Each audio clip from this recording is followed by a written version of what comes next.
انبیاء اولیاء کی تعلیمات کے بعد بھی ہر دوسرا انسان حقوق العباد کو پامال کر رہا ہے، ایک دوسرے کے ساتھ رہتے ہوئے بھی منافقت کا لباس اوڑھ کے دلوں میں نفرت رکھ رہا ہے۔ شریف اور نیک انسان کو حقیر اور بے وقوف سمجھا جا رہا ہے۔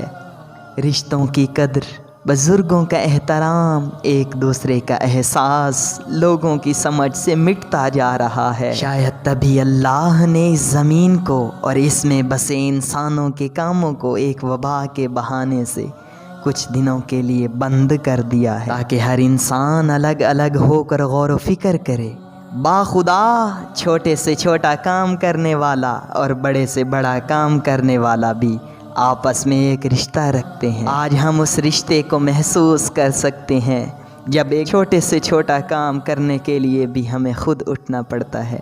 شاید اللہ یہی چاہتا ہے ہر انسان ان دنوں میں اس بات کو سوچے، اس بات کو سمجھے کہ ہم ایک دوسرے کے لیے کیا اہمیت رکھتے ہیں۔ رشتوں کی قدر، بزرگوں کے مشورے، آپس میں پیار، ایک دوسرے کا احساس اس زمین کی اصل خوبصورتی ہے، کیونکہ یہی چیز اس زمین پہ امن قائم کرے گی۔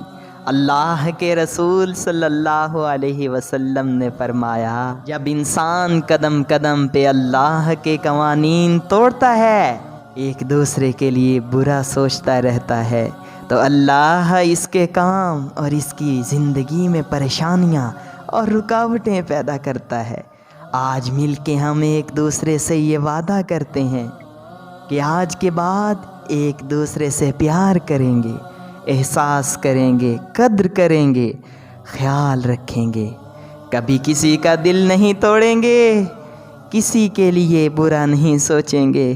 انشاءاللہ وہ دن دور نہیں جب اللہ پھر سے اس زمین کو کھول دے گا اور ہر انسان ہر دوسرے انسان سے جڑ کے زندگی بسر کرے گا۔